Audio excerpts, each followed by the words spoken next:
আসসালামু আলাইকুম to all my viewers, সবাইকে স্বাগত জানাচ্ছি আমার নতুন একটি ব্লগ দেখার জন্য। আশা করছি যে যেখানে আছেন সবাই ভালো আছেন, আমরাও ভালো আছি। তো সবাইকে সুন্দর একটি দিনের শুভেচ্ছা জানাচ্ছি। এতদিন তো খুব রোদ রোদ রোদ দেখিয়েছি ব্লগে, আজকে বৃষ্টি দেখালাম। তো 2 দিন ধরে ওয়েদারটা খুবই ভালো, একটু বৃষ্টি হচ্ছে, ওরকম রোদের তাপ নেই। তো বৃষ্টিটা দেখে আসলে খুবই ভালো লাগছিল। বৃষ্টি হলে একদিকে যেমন মানুষও স্বস্তি পায়, অন্যদিকে গাছপালাও কিন্তু খুবই আনন্দ পায়। গাছ তো কথা বলতে পারে না, কিন্তু ওরা আসলেই বৃষ্টিটা খুব পছন্দই করে, কারণ রোদের তাপে একদম গাছের পাতাগুলো পুড়ে যাচ্ছিল। তো বৃষ্টি পেয়ে এখন একটু ভালো হবে। গাছপালায় যেহেতু বড় বড় গাছগুলোর কথা বলছি, যেহেতু একদম ধুলা জমে যায়, তো বৃষ্টি পেলে ওদের একটু পরিপূর্ণ গোসল হয় আর কি। পানি দিয়ে তো অতটা পরিষ্কার করা যায় না, বৃষ্টি হলে পুরোপুরি পাতাগুলো পরিষ্কার পরিচ্ছন্ন হয়ে যায়, তো গাছ পুরাদমে গোসল করতে পারে আর কি। আমার এই বারান্দার মানি প্লান্ট গাছটা যখন এনেছি তখন খুব ছোট ছোটই ছিল, আনি নাই। আহিলের ফুপু আহিলকে দিয়েছে, গাছগুলো গিফট করেছে, তো গাছগুলো ভালোই বড় হয়ে গিয়েছে, বাও নিচ্ছে গ্রিলে। আহিল বারবার বলছিল, মা আমি বৃষ্টিতে ভিজবো বৃষ্টিতে ভিজবো, তো ছাদে পুরাদমে ভিজতেছিল। আমি আসলাম ওকে দেখার জন্য। তো অলমোস্ট বৃষ্টি প্রায় শেষই হয়ে গিয়েছে। তো এখন ও আর কি এরকম দুষ্টামি করছে ওর নানুর সাথে, ওর নানু ওইদিকে সে কাজে লেগে পড়েছে, আর ও নানুর সাথে এরকম দুষ্টামি করছে। আর এই তো আমাদের ছাদের রুমটার কাজ পুরোপুরি কমপ্লিট। সেদিন তো দেখিয়েছিলাম অর্ধেক কাজ হয়েছে, আজকে পুরোদমই পুরো সিলিংটার কাজ হয়ে গিয়েছে। দেখতে কিন্তু এখন অনেকটা সুন্দর লাগছে, পুরো লুকই চেঞ্জ হয়ে গিয়েছে। এখন ঘরে একটু কালার করলে আরও সুন্দর হয়ে যাবে, আর ঘরে যে এক্সট্রা জিনিসপত্র আছে ওগুলা সরিয়ে ফেলা হবে আর কি। যেহেতু সিলিংয়ের কাজ পুরোপুরি কমপ্লিট হয়ে গিয়েছে, তাই কবুতরের খাঁচাগুলো বের করে ওই ছাদের পাশে আরেকটা রুম আছে ওইখানে রাখা হয়েছে। আর যে নোংরাগুলো ছিল ওগুলো আব্বু পরিষ্কার করে ফেলেছে।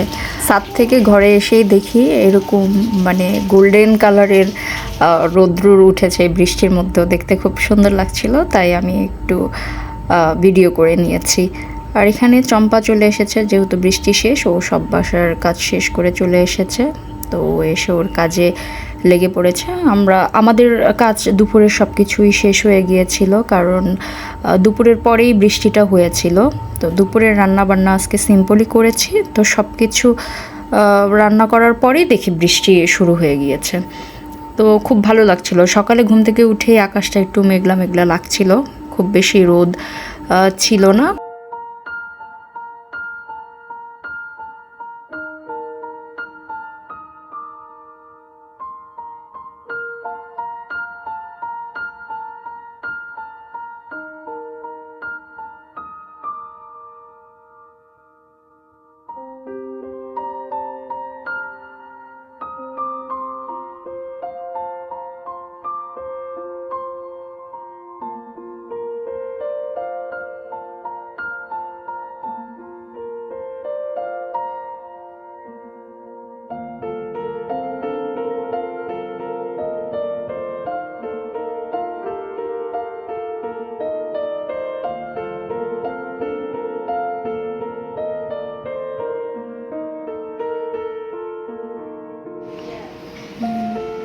এখন আবার মেঘ করেছে, এখন প্রায় বিকাল। তো আমার কাপড়গুলা শুকাতে দিয়েছিলাম বারান্দায়, শুকিয়ে গিয়েছে। আমি কাপড়গুলা তুলে ঘরে নিব, কারণ একটু বাতাস বইছে, ঝিরঝির বৃষ্টির মতো আসছে। যে কোনো সময় বৃষ্টি পড়লে আবার আমার কাপড়গুলা ভিজে যাবে, তো আমি কাপড়গুলা ঘরে তুলে নিচ্ছি। একদম সন্ধ্যার সময় চলে এসেছি রান্নাঘরে।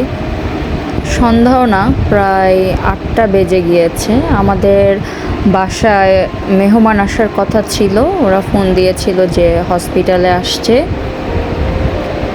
ওদের ডাক্তার বসবে রাতের 9টায় বা 9টার পরও হতে পারে, তো ওরা রাতে আসবে।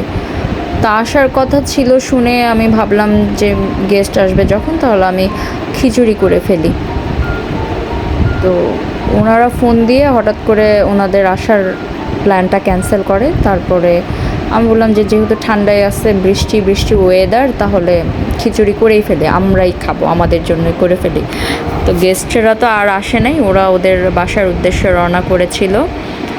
তো আব্বু আবার যে এই চিকেন কিনে এনেছিল, তা আব্বুকে বললাম যে তুমি চিকেনটা আমাকে কেটে দাও, আমি ওদিকে খিচুড়িটা বসাই দিই, যেহেতু প্রায় 8টা বেজে গিয়েছে, রান্না করতে একটু সময় লাগবে। আর আমাদের ইদানিং কি সমস্যা দেখা যাচ্ছে, 8টার পরে চুলাতে একদমই গ্যাস থাকে না, খুবই কমে যায়। তো ওই অবস্থাতেই আমি আর কি রান্না করেছি। তা আব্বু ওইদিকে আমাকে চিকেনটা কেটে হেল্প করছিল, আমি ওদিকে চাল ডাল ওগুলো সব কিছু রেডি করে ধুচ্ছিলাম। তো আম্মু অসুস্থ, আম্মু বসেছিল, তা আব্বু এসে আমাকে এদিকে একটু হাতে কাজ এগিয়ে দিচ্ছিল, যেহেতু রাত হয়ে যাচ্ছে, সবাই ডিনার করবে, তো আমি ডিনারের জন্যই রেডি করছিলাম খিচুড়িটা। রান্নার ক্ষেত্রে সব কাজ যদি একবারে গুছিয়ে নেওয়া হয় তাহলে কিন্তু রান্না করতে খুব বেশি সময় লাগে না।